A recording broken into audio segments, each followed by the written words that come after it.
Good evening, Pittsburgh sports fans, and welcome to the Pittsburgh Sports Desk. Sorry about the late start. I had a little bit of technical difficulties with my headphones, so I had to work around that and get that fixed. Apologize for that. We are on tonight, minus two, but it's just me and Ed tonight. So we still You're got some stuck stuff with to us. talk about. Yeah, you're stuck with us. That's exactly.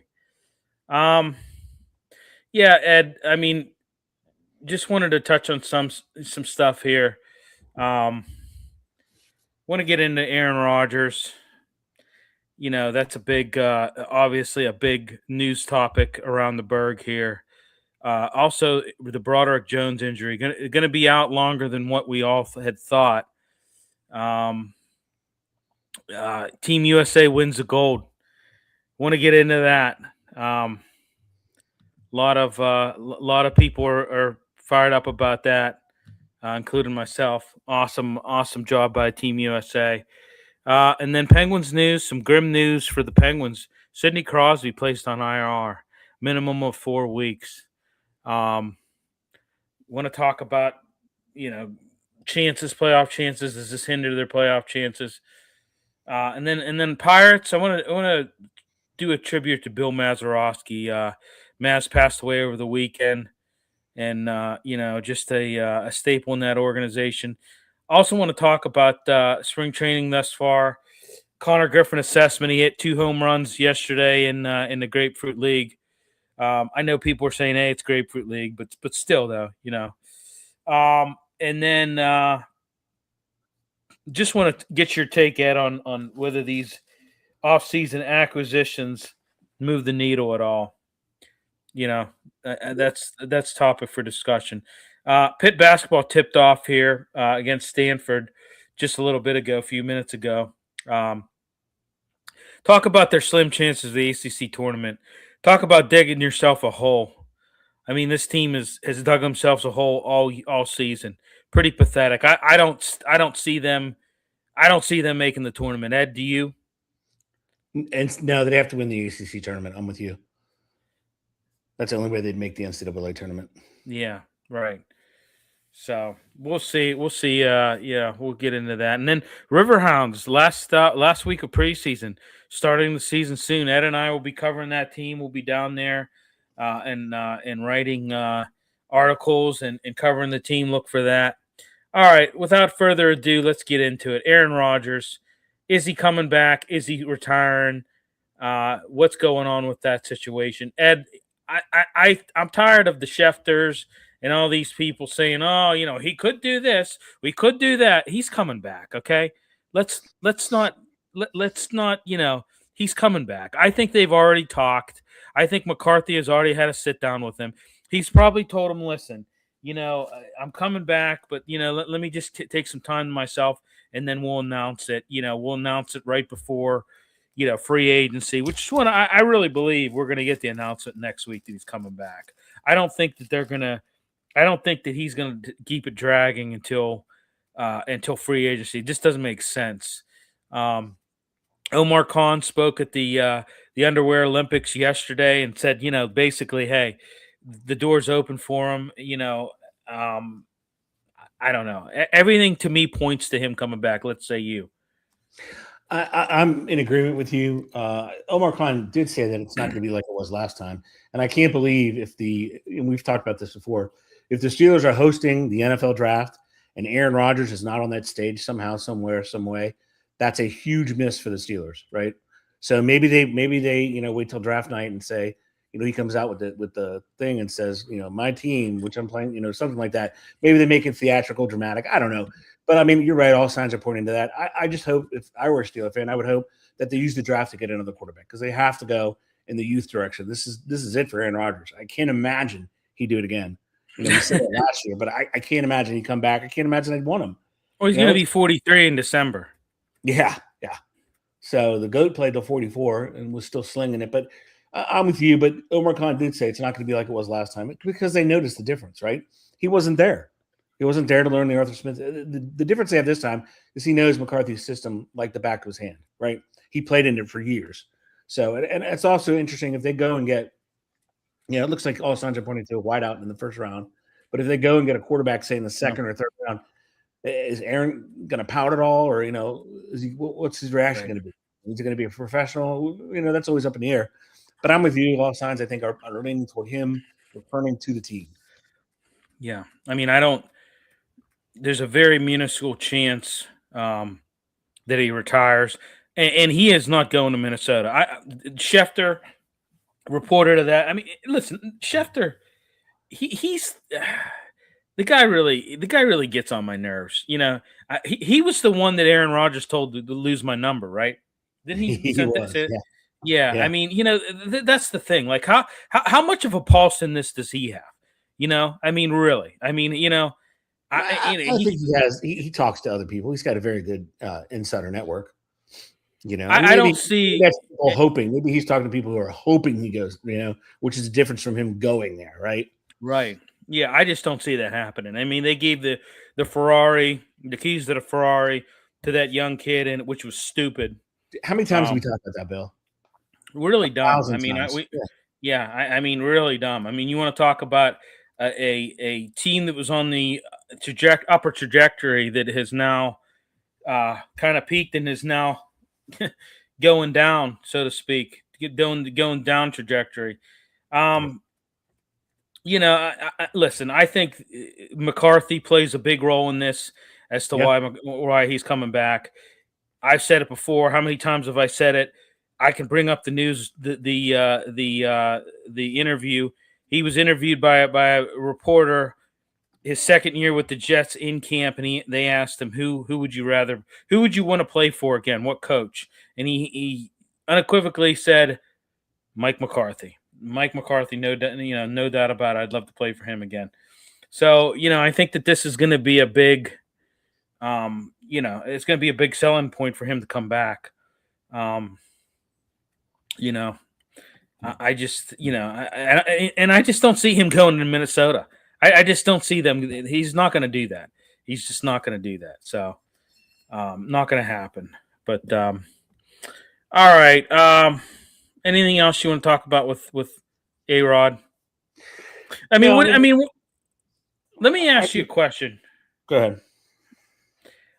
What do you think about Omar Khan really said a lot of good things about Will Howard. What do you make of this whole thing? I mean, obviously a sixth rounder. Here's the thing that I say. If you love Will Howard so much, why did you wait till the sixth round to take him?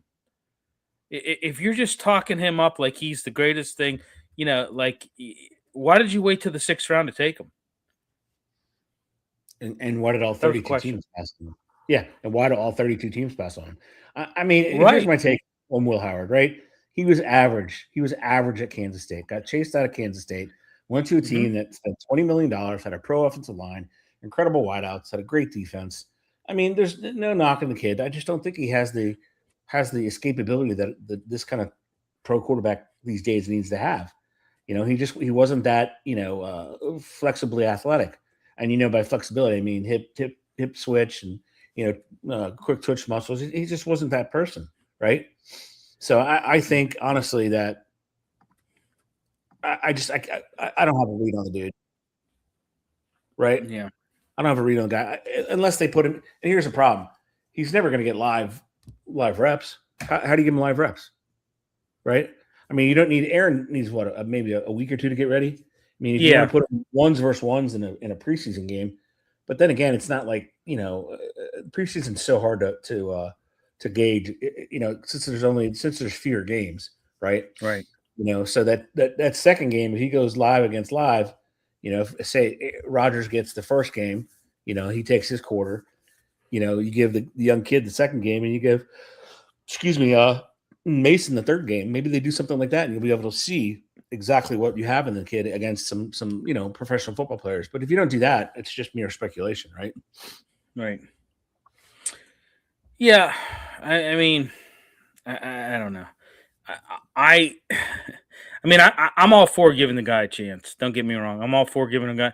I think he needs, if Rodgers does sign, which I think he is signing and coming back, I think you got to give Will Howard, a lot of reps. You got to give him a lot of reps in camp. You got to give him a lot of reps in preseason. You know what Right. you got with Mason Rudolph. Yep. Mason Rudolph probably knows the offense. Well, I wouldn't say that he knows. It's a complete regime change now, but he knows the philosophy overall. The Rooney philosophy, and he knows. He knows kind of the system, so to speak. Not that it's different. It's gonna be different. I mean, we know it's gonna be different because you've had the last you've had the same coach for the last 18 years. Right. I don't know. I want to see what he can do. I want to see what the kid can do. I mean, Yep. I think that's only fair. You would have seen what he could do last year if he wouldn't have gotten hurt. If he wouldn't have gotten hurt, you would have gotten we would have had a better benchmark of where he at in terms of being an NFL quarterback. Absolutely. Yeah. So Yeah. Let's talk about Broderick Jones. So, he May 1 deadline to exercise his 5th-year option. I don't think that they're going to do it. I don't. They're very concerned. I mean, he has not played well.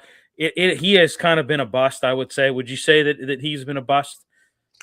I would say, yeah, that's probably accurate. He just can't play either left or right tackle. So, well, and not to mention you have now a neck injury to boot. Yeah. And I mean, a neck injury is nothing to mess around about. Yeah, go ask Peyton Manning, go ask Mike Allstott about neck injuries. There's a career ender. Not to say that he's, those guys were later in their career when they suffered those neck injuries. They were at the tail end of their careers, but still not a good sign. Khan was when he was asked about this at the combine, he was non-committal. He was non-committal about that, and rightfully so. I mean, what are you going to do? I mean, you got this guy. He's probably not going to be ready for camp. He's definitely not going to be ready for camp. Right. So what do you do in this situation? He hasn't panned out. It'd be different if you moved him back to his natural spot like you did, and he played amazing. It'd be totally different.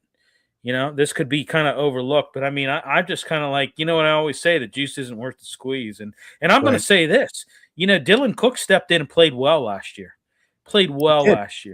Yeah. So I don't know that you know what I'm saying? I think the writing's on the wall, if you ask me. So, well, I mean, I also think, and we've had this conversation with our resident offensive lineman, Sacks, but I think you have to try him. I mean, a good coaching staff tries the guy because you're going to have him for at least another year, right? Because he has a 4-year contract basically, right. And we'll see if they give him the extension. I would be shocked if they did, but I would honestly wait till he gets healthy. I would try him at guard. I really would. I just would, because the guy can't have lost his athleticism in 3 years. There's no possible way. Well, there's something wrong. I mean, there's something wrong. Yeah. Well, what about his just overall football sense? Exactly. I mean, how do you play at your natural position? You get moved. Okay, I can see you get moved to the other side, and you maybe struggle a little bit. You get moved back to your natural position. You would think one would be okay. I'm back here. I'm back to my natural position. Let's go. Let's roll, baby. Right, and he hasn't done it. He hasn't done it. So why is that? That's the $1 million. That doesn't make sense, right? No. I mean, you can't have lost your athleticism. And I don't want to hear, well, he was playing in the SEC. Okay, right. That's what I'm saying. I don't want to hear about it. You're playing NFL caliber teams in the SEC. Yeah, I mean, you really are. I mean, I don't want to hear this. Well, it's a big step. If he was in the Mountain West, okay, you can maybe make an argument for that. But the guy from Montana who took his place did pretty well. Cook, he adjusted pretty well, right? Yeah. Oh, absolutely. That's what I'm saying. I mean, he came right in and played well, and he played well. The remaining of the season it wasn't just like he had one good game, and he played. He stepped in and played well. So I think you're from that standpoint, I think they're in good hands. I Broderick Jones. I don't know. I don't know why this guy hasn't panned out. I blame it on him. I blame it on him. Really, I blame it on him. Now, do you think that big chunk of money made him different? I mean, it makes a lot of people different sometimes. That could Yeah. be it too. That could be it too. Yeah. I mean, he cleared. Absolutely. I can't. I don't think they're going to outright release him this year, right? No, I don't see that. No. So I think I mean, pretty. unless he had a terrible camp. Unless he had a terrible camp. But I mean, if the injuries keep piling up and he's not ready, do you just do an injury settlement that way and release him that way? I mean, this neck injury is significant. This is nothing to just, nothing to fluff off. Yeah, no, it's not. I mean, neck injuries are bad, especially for football players, especially at that position. right. Especially at that position where you're, In the wash. I mean, right. I mean, they don't call it the trenches, right? Right. Yeah, totally agree with you. But would you try him at guard, maybe if he's healthy? Say that again. I'm sorry. Would you try him at guard if he's healthy? I mean, I at this point in time, I'd be willing to do anything. Yeah. I mean, he lost a lot of weight. Christ, I'd see what his hands are. I'd put him at freaking tight end if I could. No, I mean, I maybe I potentially play him at guard. See what you've got there. I don't know. I mean, is it worth it? I don't know. Is this guy a lost cause? But I think you try him everywhere until you sign, until you get rid of him. Yeah. Because then the justification is say, hey, look, we tried this guy everywhere, and he just wasn't able to play, as opposed to just cutting him now, So I would try him at guard just because of his size, right? Yeah, I mean, you can't teach size, that's for sure. Right. So it's one thing you cannot teach, yeah. That'll be interesting.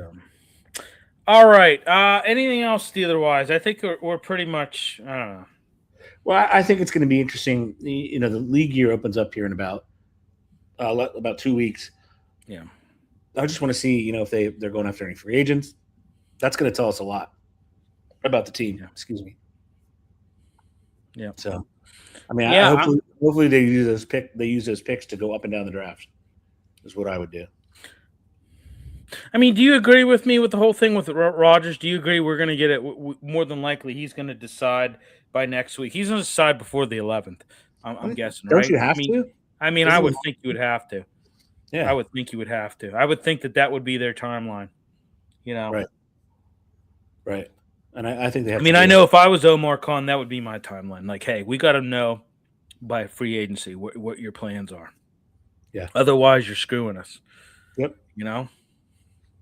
Yeah, so. It's going to be, and he said it's going to be different, so we'll see. Yeah. All right, let's move on. Let's talk a little USA hockey. Just amazing. Is all I can say about it. Ending the 46-year drought. To the day. Yeah, to the day. Just unbelievable. Jack Hughes with the golden goal.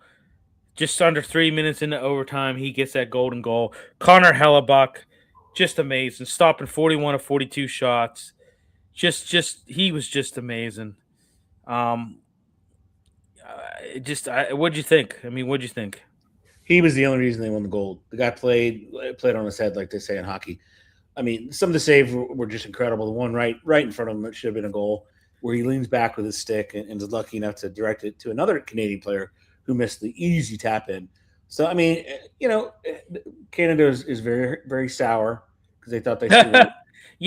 It's funny. I was listening to Mark Mann today, and he was talking about a guy out of Toronto he played a clip of it, and he was basically like, let the USA have their moment. He's like, they're pretty pathetic. They haven't won in 46 years. Like, let them have. We've been dominant. A blind squirrel finds an acorn every once in a while. It's like, here's the thing. Like, hockey is, what would you say in America? Hockey's probably our sixth sport? Maybe. Wouldn't you say? Sixth or seventh sport? Yeah. Yeah, last time I checked, it was Canada's number one sport, right? Yep. And we beat you at it. Yep. We're 6 or 7, in this country. it's like our sixth or seventh sport, and we beat you at your number one sport. And, Right. oh by the way, we've dominated the last decade in World Juniors too. Yep. We've owned them. So yeah, I don't know that you might want to walk that back.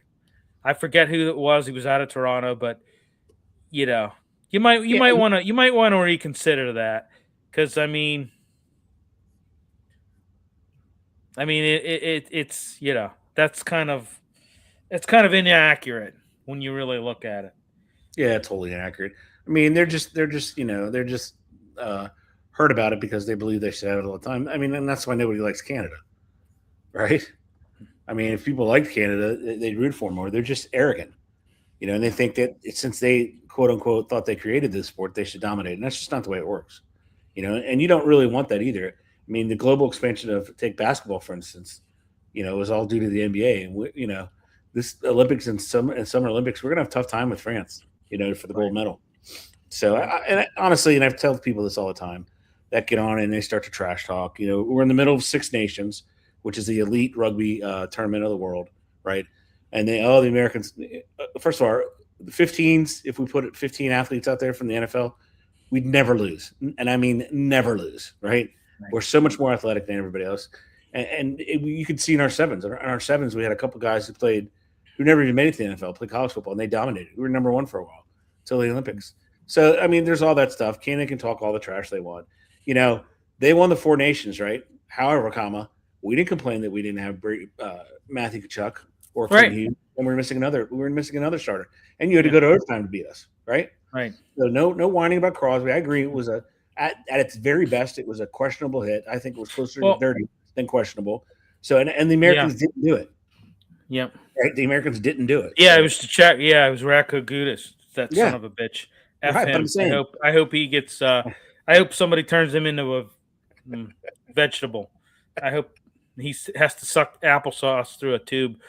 What? I mean, it was. Yeah, I'm not happy about that. Right. I mean, it was more dirty than it was unnecessary, but it was definitely unnecessary.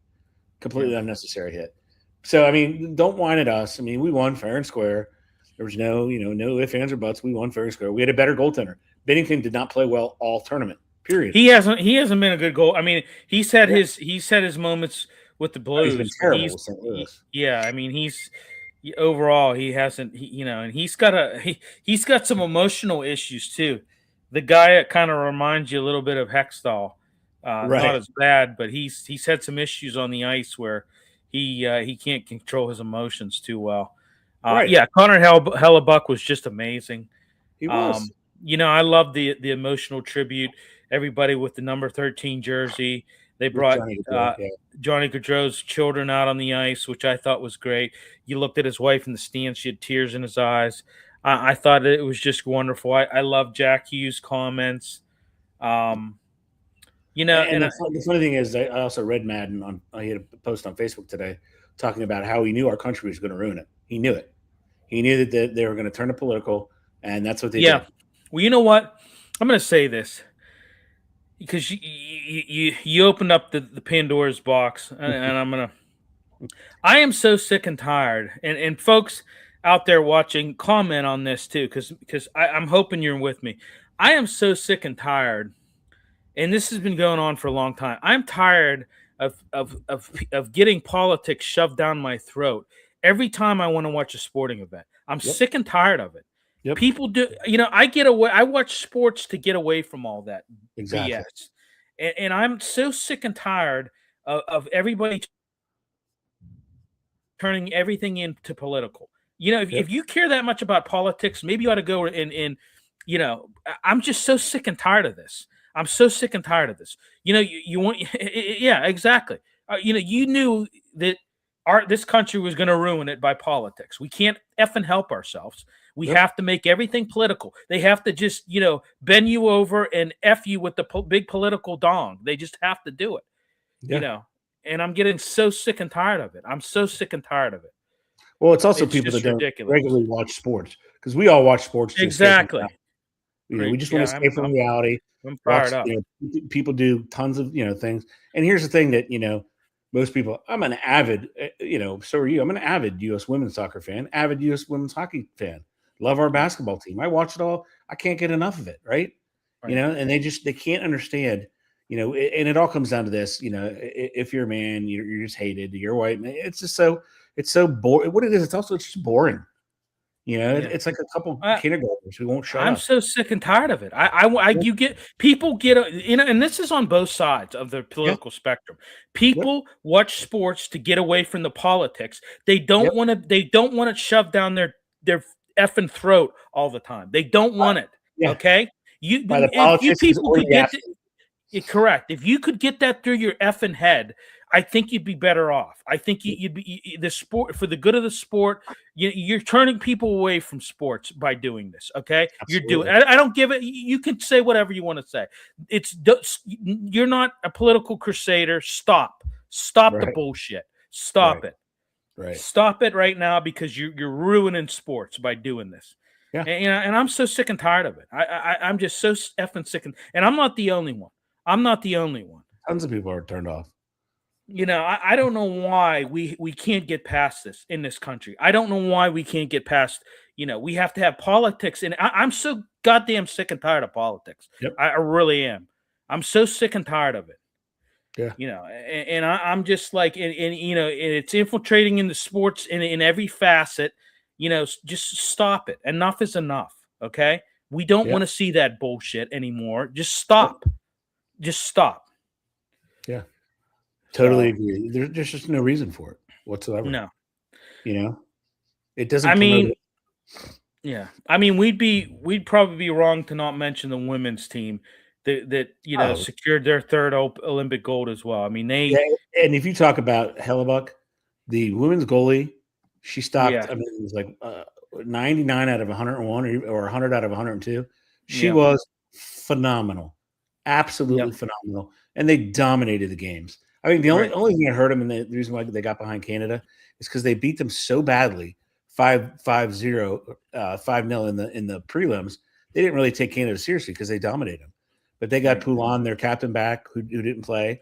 And hey, man, they were not the better team. Canada was not. USA was, and Canadian women fought their friggin' arses off, right? Yeah. But the United States hockey team, led by Quinn and Jack Hughes' mom, who's the talent scout, did a phenomenal job. Absolutely phenomenal. Yeah. I mean, these girls are so talented. Unfortunately, we're going to lose Knight as the captain. She's going to retire. Yeah, Hillary Knight tied the game with 2:04 left in regulation. Megan Keller scores the overtime winner. Both those girls. Yeah, incredible stick handling by Keller. It really truly was. Yeah. To pop the puck and then to beat the goalie 5-hole. They're phenomenal. They're a phenomenal team, and they're going to be the number one team for a while as they get younger because they have an incredible system at U.S. women's hockey, led by Jack and Quinn's mom. So yeah, I think they were incredible, absolutely incredible. Can't wait for. I'm watching the She Believes Cup right now. And it gives you pride in your country. They're going to politicize that. We can't help it ourselves. We have to effing politicize everything in this country. Yep. We've got to do it. I am so sick and tired of this. I tell you what, you can't even enjoy a moment anymore. Nope. You can't even do it anymore because these people got to shove politics. Got to sodomize you with politics all the time. Yeah, they just the politicians. It's the lobbyists. It's some of the athletes. I don't want to hear anything. Shut the hell up. Just get on with what you're getting on. Everybody needs an escape from it. Once you get out of it and look back on it, you realize how cult-like it is. And nobody wants to be in a cult. Blink, if you're in a cult, blink twice. Billy and I'll get you out. Yeah, exactly. Yeah. All right, let's talk. Let's get back to Pittsburgh Penguins. Sidney dressed in that. He was day to day. I really believe that gold medal game, and you brought this up, Ed, that was just smoke and mirrors. They were saying, hey, he might play. He skated this morning. He might play just so that the Team USA were going to prepare for Crosby. That did not happen. Now we're finding out, and as they announced today, it's worse than what we thought it was, which is, I'm not really happy about. I don't like these NHL players playing in the Olympics. Now I know, a lot of people are going to say, "Well, you're wrong for thinking that way," but you take a risk by going in playing in the Olympics. You do, and now you potentially, not potentially, you put your club at risk. I mean, revenue could be lost now. There's a Yeah. lot of things that you're looking at. Um, he's going to be out 4 weeks. He's going to be placed on IR. Um, this could just severely jeopardize the playoff push without your leading scorer. You got 15 games in a very critical stretch coming up, starting tomorrow night. I'll be down there against the Devils. And there's a lot of uncertainty. I mean, this is a minimum of 4 weeks. You're currently second in the Metro. You're just, now's the time. You're coming out of this break. You're facing some bad teams, but don't take that lightly. Don't take that lightly, because these teams are looking to get back in the mix as well. So this could be very bad for them. I don't know. This may change things with the trade deadline. It's coming. It's coming fast. March 6th. It's coming quick. Next week, buddy. Yeah, I mean, this may change a lot of things. Their plan might be altered as of now when it comes to trade deadline. You might be looking at other things. And I want to get into something real quick.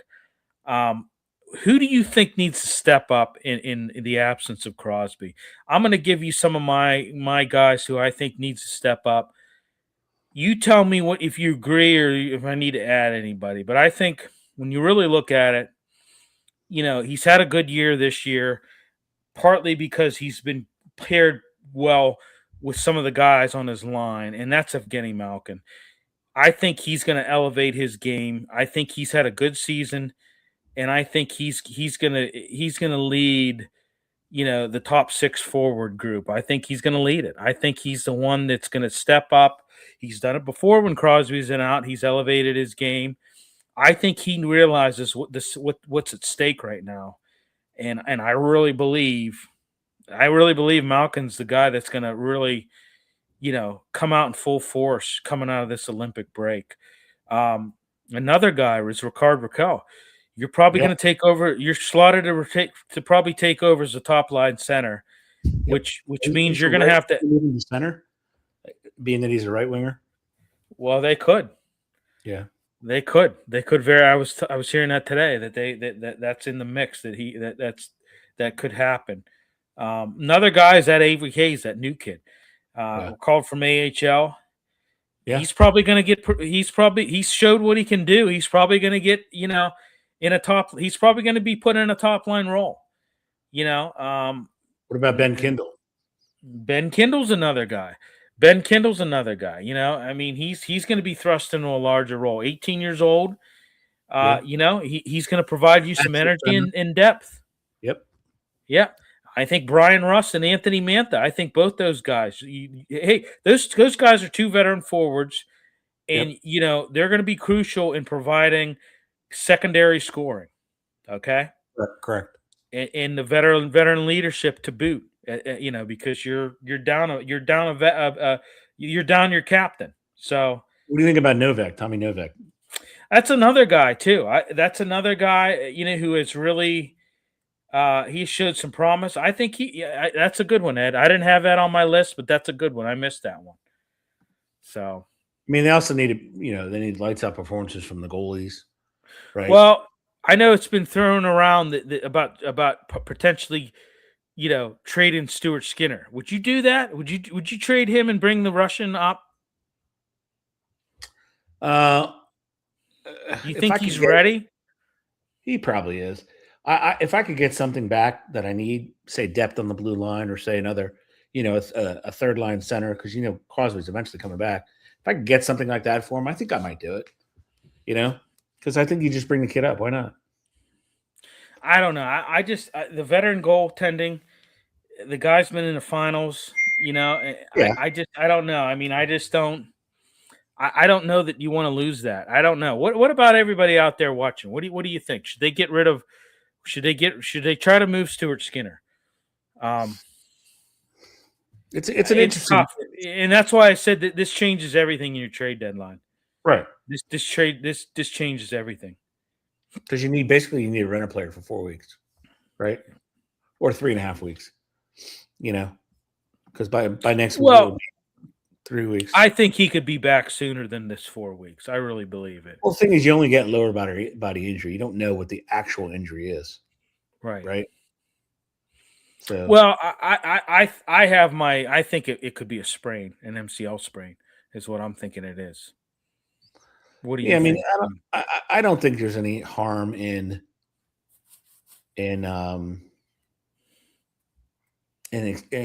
just telling the public what it is, right? I mean, what's the harm? I don't know. I don't know. I don't know what the harm is. I really don't get it, but maybe that's just me. I mean, it's not going to make him target. You still, I mean, they can still penalize you for targeting, right? Right.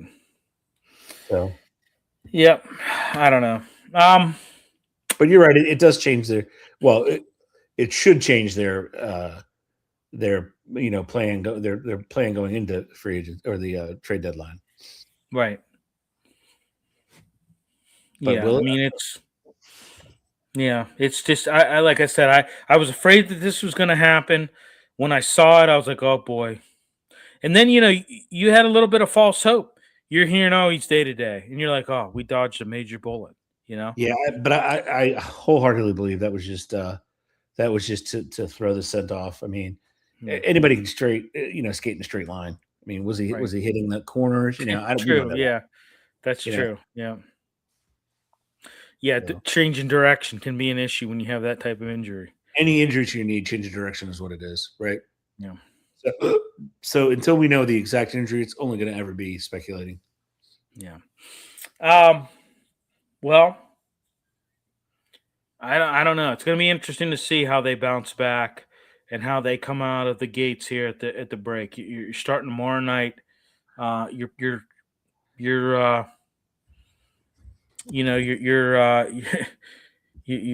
schedule's pretty intense. No doubt about that. Well, I mean that's for all NHL teams coming out of this break. This break really kind of screws up a lot of things, but it's going to. Well, I mean they piled enough wins earlier. They should have piled up enough wins earlier that it should have a minimal. Shouldn't have the catastrophic effect that everyone thinks it does. Right. Yeah, I mean you've developed a little bit of a cushion, and my God, you're going to need it now. So, right, there's no doubt about that. All right, let's switch gears. Let's talk a little Buccos. I want to start off first by just giving a tribute to Maz, passing away last week, 89 years old. I mean, my God, I think that that 1960 World Series, that home run, I think I was talking. I was hosting Pittsburgh Sports Tonight the other night on Monday, and I told John Phillips, I said, the only other one that I can remember being like that was when Joe Carter hit that home run in the '93 World Series against the Phillies. Yeah, Toronto against the Phillies. Yeah, that was an incredible. Yeah. I mean that off one. Mitch. Yeah. But I mean, when you look at it, that 1960 World Series, I mean, a lot of people said the Pirates had no business winning that World Series, but they persevered. They came back. Mazeroski was a big part of that. Mazeroski was a staple in this organization. I would say when you look at the top 5 Pirates, Maz got to be in that top 5. No doubt. I mean, no doubt about it. He was just he was amazing. And he was actually up until a few years back, he was still playing in the alumni games. And I thought it was I was listening to the game on Sunday against the Tampa Bay Rays, And John Wayner was talking about his last alumni game, his Mazeroski's very last alumni game. He was playing second, and I think Rock was playing third. And he said the last play, him and I turned a double play together, and he goes, that was the last play of his of his. He was done playing in alumni games after that. I thought that was pretty neat. But I mean, the 89 years old, that's pretty nice long life. But we're definitely going to miss the Maz. Definitely going to miss the Maz. Yeah, he's one of the pillars of the organization, no doubt about that. Yeah. Death is inevitable, but my man lived a long, happy life. Yep. He really did. Amazing, absolutely amazing ball player. So, yeah. Yep. The way he got the ball out of his glove was amazing. He showed it one time. You're not even looking and nailing it. And this was probably when he was probably 10 years ago, 12 years ago, when he was in his early 70s. Still his hand-eye coordination was amazing. Yeah. Well, he was still playing, and he was in his 70s playing in those alumni games still. Yeah. So he was still around. He was always at spring training.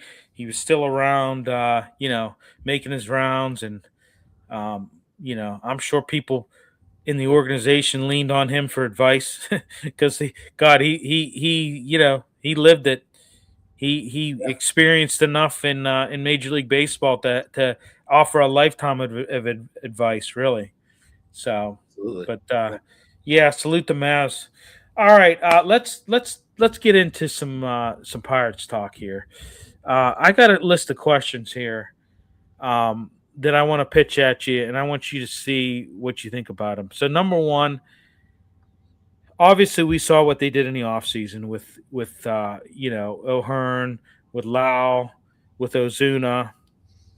Are these additions, Ed, gonna elevate this offense to an above average level? Because I tell you what, they were below average last year, and he added some guys. But to me, like I said it before, I still think you're a couple guys away from really being a potent offense that can score runs and possibly make a run in the playoffs. That's just me. I mean, I just think that unless you got Cruz and Brian Reynolds, that all of a sudden can be more productive.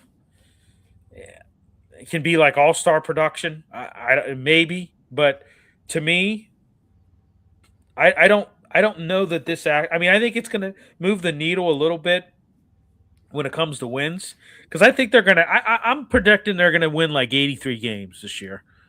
But yeah. I just don't know that this moves the needle like everybody thinks it's gonna do. And I think your first point was the most salient point, because it depends on what currently is on your roster, right? So if you look at the teams that are consistently in and have the big rosters and the big names, Brian Reynolds is their reserve, right? So a starter for your team is their reserve, and they have 3 Brian Reynolds, right? So in order to compete, and stranger things have happened, we all know it. We've all seen the movies, However, it's what's on your team. Are they enhancing your team that's there now, and is it going to create a collective balance there that produces better offense? You have to factor in the managerial decisions as well. Is the manager going to be able to hit that secret sauce every game, or put it this way, 95 of those games, right? Because you can lose 65 games and still have a great season, or 67 games. Right, so I think you add in those factors. I don't know, or was it the organization doing semi big names to shut all the fans up, right? So it's kind of hard to figure it out. But I think baseball's so weird because there's so many games, right? So and you have to hit that secret sauce as far as mixing one around. Look at Skeens. Guys come out, he'll throw the hell out of the ball, and he'll get 1 run, right? It'll be 1-0, and the Pirates offense will produce nothing for him, right? Which is frustrating. Yes, exactly. So I think they have to look at that. And for me, I'm more into the youth in your organization. Start bringing them up. Just do it, right? Don't go for these. Bring your youth. You have great youth. Bring it up. Yeah. Well, that's a good segue to my next question. Is Connor Griffith ready for opening day? Yes. Had 2 home runs yesterday.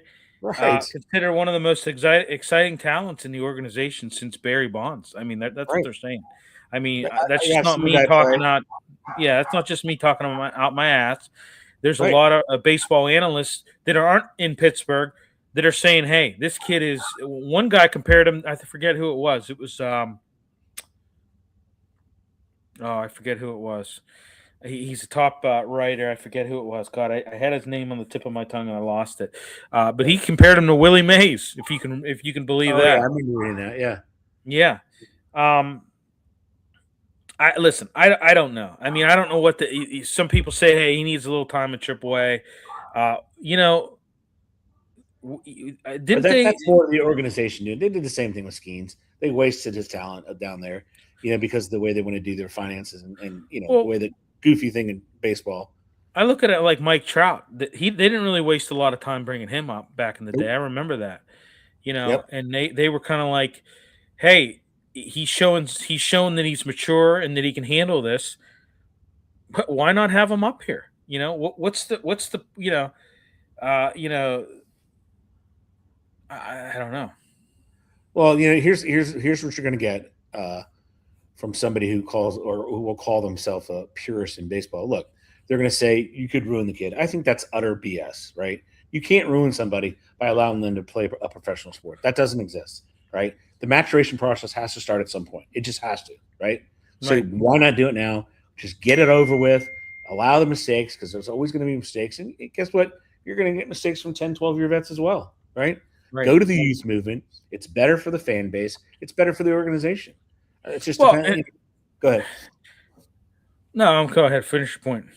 I'm just saying it really it's going to determine and dictate where this franchise is going by what they do with this player.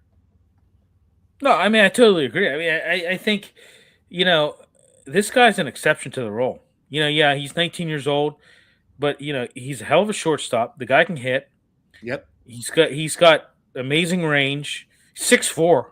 I mean, very can yeah, got the amazing range. I just his if this kid comes up and you keep him up and you got him ready for opening day and he shows out. This may be the deciding factor in whether your team's has the ability to compete. I'm just saying, Right. I mean, Totally agree. you've made some acquisitions, you've done some things. This guy could be the piece that's Yeah. that you're kind of looking for. This could be the catalyst, the spark, if you will, Right. with your club. I think you ought to do it. And the All only right. reason we wouldn't do it is because of the fact that the way that goofy baseball works with years and stuff. Yeah. JT, hey brothers, great job. Griffin is a real deer. Best prospect since Barry Bond. I agree, JT. I agree. Totally. I mean, I think that you're going to see what he is in spring training. He's already showed out, and I just think that why not? Why not? I mean, what the typical arguments are going to be, right? Oh, you're going to ruin him. Oh, he needs seasoning. The hell with that. Bring the kid and let the kid play, right? Well, like I said, I give Mike Trout as an example. They were like, hey, this kid's ready back in the day. And they did, you know what I mean? They saw something in him and he, Totally. the rest is history. Yeah. All right. My next question. How is starting rotation going to manage injuries in depth? You've got obviously, your Cy Young winner, Paul Skeens, and a deep pool of young talent. Billy, I don't think that's going to be their issue. I really don't. I think it's going to be run support. I think it's going to be run support. And they had those goofy games before they changed managers who made it more consistent. They had those goofy games. We talked about it all year. Lights out pitching, 0 runs. Right. 10 runs, no pitching. You have to find that sweet spot. And now, it's a tough 3, man. It's Skeens, the innings eater Keller, Bubba Chandler. I mean, you can argue who the 4th and 5th is, but they got arms everywhere. Yeah, I mean, you've got, like you said, you got Skeens, you got Mitch Keller, which I'm glad they kept Mitch. I wasn't sure. I thought he was probably going to be gone. You got Bubba Chandler, you got Braxton Ashcraft, and then you've got a lot of competition between Oviedo, and then the other question is Jared Jones. He's going to start the season on the injured list, recovering from that elbow surgery. but he's going to be back at some point in time, and they're saying probably more sooner than later than what Yep. they initially expected. So I think I think maybe you see if Chandler and Ashcraft can take on larger roles and see and kind of go from there. See if those guys can, I don't know, see if they can, you know, make more starts within the rotation. I don't know. I mean, I don't know what you do, but I And this think is that really they. where. Go ahead. No, I know what you're going to say. This is really where the manager we're going to. Yes, exactly. Yes, Yes. exactly. I'm read your mind. That's exactly what I was going to say. This is where Donnie Kelly, he's, I think he did a pretty good job taking over last He year. did in a tough He's position. Yeah, I mean, he took over early in the season as well, and Yep. he did pretty good. And I think now he's got a full, Off season. he had a full off season, full spring training at the helm, and he needs to make good decisions with these guys. Baseball, it's all about it's. I mean, the manager makes very crucial decisions. Very crucial. Some of these decisions can have and I mean, I know people say, well, that's that's coaching in general. I get it, but I mean, managers really, you have a lot to manage in a Major League Baseball And he team. could really make. I mean, he could be a hero if he goes over 500, right? Yeah, Yeah. And JT made the point I was trying to make too. Ozuna, Ahern, and Lowe will definitely help. And you made this point too, Billy. But it's the people that are already here that need to improve. correct. And JT, you're exactly. I Yeah. said, hey, if O'Hearn, Lau, Ozuna, it's great you have them. But if you can complement those guys Yep. with a more productive Reynolds and Cruz, Yep. I mean, you're now you've got five guys who are your bats and your guys that can really do some damage. And if you Yeah. can do that, if Reynolds and Cruz is who's I'm really looking at those guys because Yeah. I know Ozuna, Hearn, and Lau I think are going to be I think they're fine, but Yep. I really want to see what Reynolds and Cruz if you can improve production wise even just a little bit, that's going to Right. help. That's going to help. Right. And I I think totally all of us, agree. JT can agree. It's offensive production, right? You have more than enough arms, and they proved Oh that yeah, last right. year. It's going to be the offensive production. Can he insert that player when needed? All that stuff. You know. Their biggest problem their biggest problem was scoring runs. Period. I mean, Yep. that's it. That's it. I Yeah. mean, there was really nothing else really. They had the pitching, they had the starting rotation, they had the bullpen. You had the defense. You just couldn't score runs. Right. And you've got to be able to do that if you want to be successful. I mean, I'm hate to sound like real men of genius, but you know, I mean that you have to you've got to be able to score runs in baseball. Period. You Right. know. Separate from losing, right? All right. Uh, Now that we discussed the starting rotation, what do you think is going to be the long term plan for Mitch Keller? I think this guy's been in with the Pirates for a long time. I just think that he's in recent years he's been a subject of trade rumors. I don't I don't know. I mean, yeah. Again, Billy, that depends on the season. He says JT definitely the pitching is always there. Little suspect on Santana's closer. Yeah, but I mean, you got arms everywhere, right? yeah, If Santana yeah, saves 30 games, that's fantastic because that means your middle right. relievers are doing a hell of a job, right? Yeah, exactly. Yep. Maybe they'll get saves as well. Keller depends. It all depends on the landscape of MLB. It really does. Well, here's the question that I ask: if you come out and and the Pirates are looking good in their first, let's say they're, I don't know, let's say they're flip flopping between 1 and 2 in the division come the end of June, right? You go for it. Are you looking at okay, do we keep this reliable right-hander or do we flip them to get even more offense or a little bit of depth elsewhere? Again, that one's hard to answer because we're not in the thick of it. Right. because everybody's at 0-0 now. I think that's the exact right plan they should have. That should be the flight plan. Where are we? Where are we when it matters? When 31st of July comes up, Right. right? So Here's another guy that I want to pitch at you here. Is no pun intended. Henry Davis. I mean, the pitchers love him. yeah, Skeens loves him. He yeah, wants Davis as catcher. Keller as well. All the starters are so comfortable with Henry Davis. His biggest problem is hitting. He's a terrible hitter. However, in the offseason, he had a guy, I heard about this. He had a guy that worked with him in the offseason.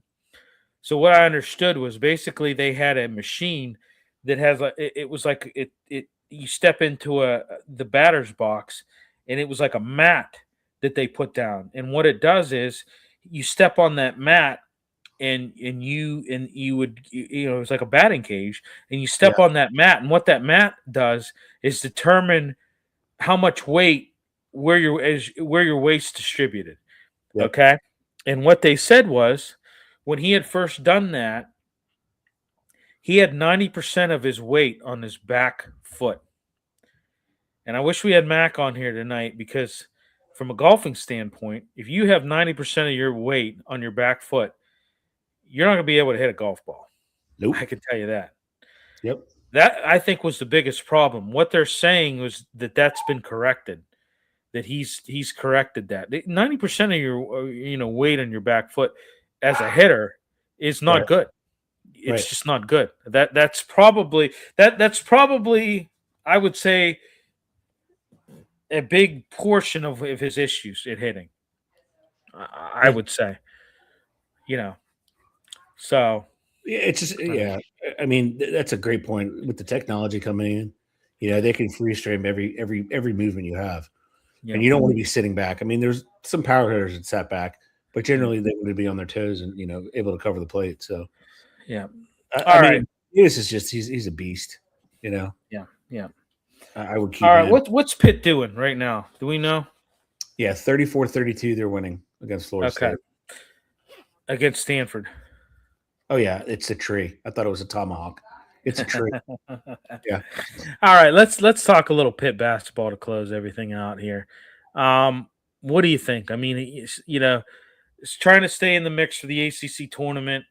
What do you think? I mean, they had a crucial victory against Notre Dame the other day, snapping a 5-game losing streak.